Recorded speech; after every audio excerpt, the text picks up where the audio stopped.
Hello दोस्तों, आज की वीडियो में हम लोग वंशानुक्रम को डिस्कस करने वाले हैं कि वंशानुक्रम में कैसी इंपॉर्टेंट डेफिनेशंस हैं, वंशानुक्रम में क्या क्या हमारे इंपॉर्टेंट पॉइंट्स हैं। आज की वीडियो में हम लोग वो जानेंगे, ठीक है ना। एग्जाम के तरीके से वंशानुक्रम वातावरण से एक एक नंबर का आ जाता है।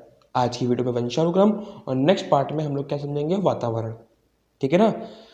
तो देखिए, जैसे कि आपको दिख रहा है लिखा हुआ है वंशानुक्रम, जिसको हम लोग क्या बोलते हैं, हेरिडिटी, ठीक है।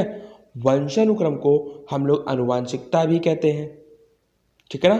क्या कहा मैंने, वंशानुक्रम को हम लोग आनुवांशिकता भी कहते हैं, वंश परंपरा भी कहते हैं, वंश परंपरा भी कहते हैं और पैतृकता भी कहते हैं। यानी कि इससे क्या समझ में आया कि हमारा जो वंशानुक्रम है उसको इन इन नामों से भी जाना जाता है। एक आनुवांशिकता, वंश परंपरा, पैतृकता। इतनी बात क्लियर हुई। तो हम लोगों ने ये जान लिया कि किन किन नामों से वंशानुक्रम को जाना जाता है। आइए आगे देखते हैं क्या लिखा है। लिखा हुआ है, माता पिता जैसे होते हैं वैसे ही उनकी संतान। जैसे कि ये सबने देखा है, जैसे माता पिता होते हैं वैसे ही उनकी संतानें होती हैं। तो ये बेस्ट एग्जाम्पल है किसका, वंशानुक्रम का। वंशानुक्रम क्या कहता है कि जो बच्चे होते हैं उनमें उनके वंश का कुछ ना कुछ पार्ट होता है, उनमें उनके वंश का कुछ ना कुछ गुण होता है, कुछ ना कुछ पार्ट होता है, कुछ ना कुछ गुण होता है, मतलब कुछ ना कुछ सिमिलरिटी होती है। बात समझ में आई। क्या कहा, जो बच्चे होते हैं उनमें अपने वंश का मतलब अपने पूर्वजों का कुछ ना कुछ अंश होता जरूर है, ठीक है। जैसे कि पहला पॉइंट लिखा है, माता पिता जैसे होते हैं वैसे ही उनकी संतान। जैसे माता पिता होते हैं वैसे ही उनकी संतानें होती हैं। और ऐसा जरूरी भी नहीं है कि जैसे माता पिता हो वैसे ही उनके क्या हो, संतान हो, ठीक है ना। सेकंड पॉइंट क्या लिखा है, बालक रंग रूप आकृति ज्ञान आदि में माता पिता से मिलता जुलता है। क्या कहा मैंने, जो बालक होता है वो आकृति, ज्ञान, रंग रूप में अपने माता पिता से मिलता जुलता है, ठीक है ना। फिर उसके बाद क्या लिखा है, उसे माता पिता के शारीरिक और मानसिक गुण प्राप्त होते हैं। जो हमारा बच्चा होता है उसे अपने माता पिता से, जो हमारा शिशु होता है उसे अपने माता पिता से शारीरिक व मानसिक गुण प्राप्त होते हैं, ठीक है ना। ये तो नॉर्मल सी बात है। जो हमारा छोटा सा बच्चा होगा उसका रंग रूप आकृति ज्ञान, ठीक है ना, और मानसिक गुण और शारीरिक गुण जितने भी होंगे वो उसके माता पिता से प्राप्त होंगे। और माता पिता को वो सारे गुण कहाँ से प्राप्त होंगे, अपने माता पिता से प्राप्त होंगे। और उनके माता पिता को कहाँ से प्राप्त हुए होंगे, उनके माता पिता से प्राप्त हुए होंगे। यानी कि एक तरीके से देखा जाए तो सारी पीढ़ियां आपस में कनेक्टेड होती हैं, ठीक है ना। अब इन सब की अगर हम लोग स्टडी करें, अगर इन सब की हम लोग अगर स्टडी करें तो उसे क्या बोलते हैं, अनुवांशिकी। अब इसको भी पढ़ते हैं। फिर क्या लिखा हुआ है, यदि माता पिता विद्वान है तो बालक भी विद्वान। यहाँ यह भी देखा गया है कि विद्वान माता पिता का पुत्र विद्वान नहीं होता। जैसा कि मैंने भी बताया कि अगर माता पिता विद्वान है तो जरूरी नहीं है कि उनका बच्चा जो हो, जो उनका पुत्र हो, वो भी क्या हो, विद्वान हो, है ना। ऐसा भी हो सकता है कि माता पिता विद्वान हो और उनके पुत्र भी क्या हो, विद्वान हो। इतनी बात समझ में आएगी नहीं आई। मतलब दोनों चांसेस होने की पॉसिबिलिटी होती है, ठीक। फिर उसके बाद क्या लिखा है, अनुवांशिक लक्षणों के पीढ़ी दर पीढ़ी संचरण की विधियों और कारणों के अध्ययन को अनुवांशिक कहते हैं। अगर हम लोग पीढ़ी दर पीढ़ी जो चेंज आ रहा है उसका अध्ययन करेंगे, जो अनुवांशिक में क्या आ रहा है, चेंज आ रहा है, अगर उसका हम लोग अध्ययन करेंगे तो उससे हम लोग क्या बोलेंगे, अनुवांशिकीय। उसे क्या कहा जाएगा, अनुवांशिकीय। तो इतनी बात समझ में आई आपको। आइए नेक्स्ट स्लाइड पे आते हैं, क्या लिखा है। अब कुछ मोस्ट इंपॉर्टेंट डेफिनेशंस लिखी हैं जो हमारे वंशानुक्रम से पूछ ली जाती हैं। आज की वीडियो में हम लोग उन सबको डिस्कस करेंगे। क्या लिखा है, जे थॉमसन के अनुसार वंशानुक्रम क्रमबद्ध पीढ़ियों के बीच उत्पत्ति संबंधी संबंध के लिए सुविधाजनक शब्द है। क्या कहा मैंने, जो पीढ़ियों के बीच क्रमबद्ध संबंध विकसित हुआ है उसके लिए एक सुविधाजनक शब्द है, क्या, हमारा वंशानुक्रम। फिर वुडवर्थ क्या कहते हैं, वुडवर्थ ने कहा, वंशानुक्रम में वे सभी बातें आ जाती हैं जो जीवन का आरंभ करते समय व्यक्ति में उपस्थित होते हैं।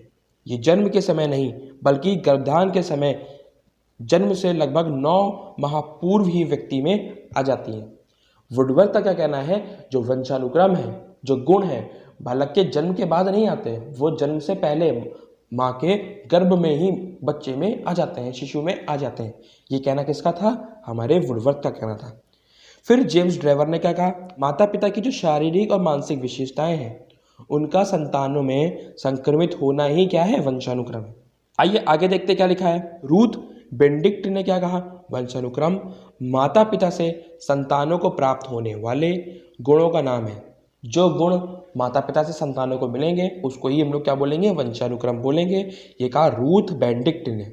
बीएन झा ने क्या कहा, जो वंशानुक्रम होता है व्यक्ति की जन्मजात विशेषताओं का पूर्ण योग होता है। और थॉर्नडाइक ने क्या कहा, बालक की मूल शक्तियों का कारण वंशानुक्रम है। जो हमारी मूल शक्तियां होती हैं उनका जो कारण होता है वो क्या होता है, वंशानुक्रम। फिर पीटरसन ने कहा, माता पिता और पूर्वजों के द्वारा जो विशेषताएं प्राप्त होती हैं उसे हम वंशानुक्रम कहते हैं।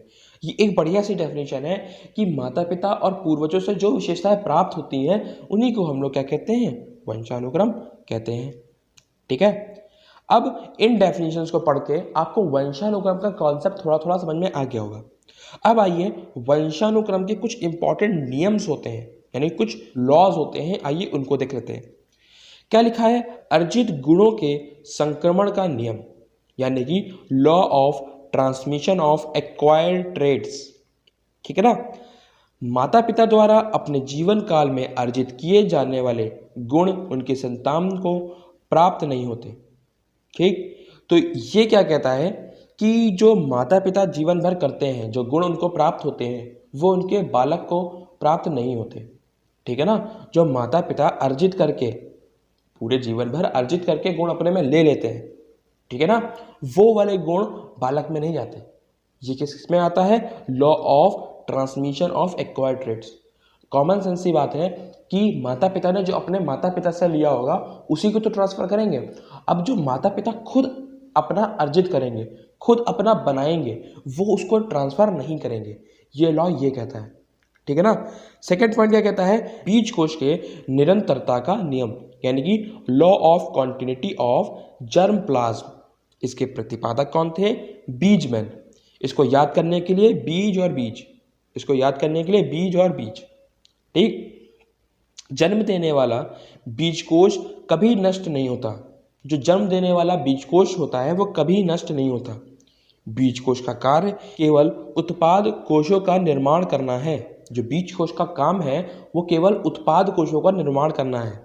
ठीक, जो बीजकोश बालक को अपने माता पिता से मिलते हैं उसे वह अगली पीढ़ी को स्थानांतरित कर देते हैं। ये लॉ क्या कहता है, जो बीजकोश माता पिता से बच्चों को मिलते हैं वो क्या करते हैं, उसको अपने आगे आने वाली पीढ़ी में स्थानांतरित कर देते हैं, यानी कि ट्रांसफर कर देते हैं। इतनी बात समझ में आई। कुछ नियम और हैं, उनको भी देखते हैं। लिखा है समानता का नियम, यानी कि लॉ ऑफ रिसेम्बलेंस। अब इस नियम का स्पष्टीकरण सोरेनसन ने किया, यानी कि इसके प्रतिपादक कौन रहे, सोरेनसन। ठीक, फिर उसके बाद क्या लिखा है, और लिखा कि बुद्धिमान माता पिता के बालक बुद्धिमान और मंद बुद्धि माता पिता के बालक मंद बुद्धि। ये बात किसने कही, सोरेनसन ने कहा। क्या कहा कि बुद्धिमान माता पिता के बालक बुद्धिमान होते हैं और मंद बुद्धि माता पिता के बालक मंद बुद्धि होते हैं। ये बात किसने कही, सोरेनसन ने कही। किसमें, लॉ ऑफ रिसेम्बलेंस में। ठीक है, विभिन्नता का नियम, यानी कि लॉ ऑफ वेरिएशन। माता पिता से उत्पन्न बालक भिन्न भिन्न, यानी कि ये लॉ ये कहता है कि माता पिता से जो बालक उत्पन्न होते हैं वो अलग अलग होते हैं। ठीक है ना, उनका रंग रूप ज्ञान समझ योग्यता। अब सारे बालक एक जैसे दिखने में नहीं होते, उनका रंग रूप बुद्धि ज्ञान समझ योग्यता सब डिफरेंट डिफरेंट भी होती है, यानी कि विभिन्न विभिन्न भी होती है। इतनी बात समझ में आ रही है कि नहीं आ रही है। फिर उसके बाद लॉ क्या लिखा है, प्रत्यागमन का नियम, यानी कि लॉ ऑफ रिग्रेशन। प्रत्यागमन का नियम सोरेनसन ने दिया।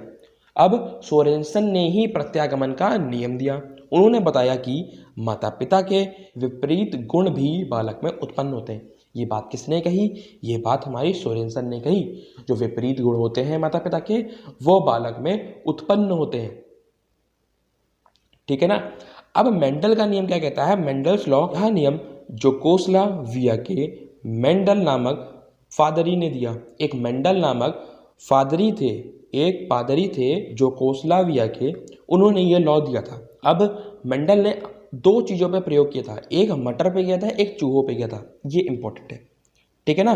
तो आज की वीडियो में हम लोगों ने वंशानुक्रम की इंपॉर्टेंट डेफिनेशन, इंपॉर्टेंट पॉइंट्स, उसको किस किस नाम से जाना जाता है और वंशानुक्रम के क्या क्या नियम होते हैं वो जान लिए। मिलते हैं नेक्स्ट वीडियो में वातावरण के साथ में, तब तक के लिए बाय।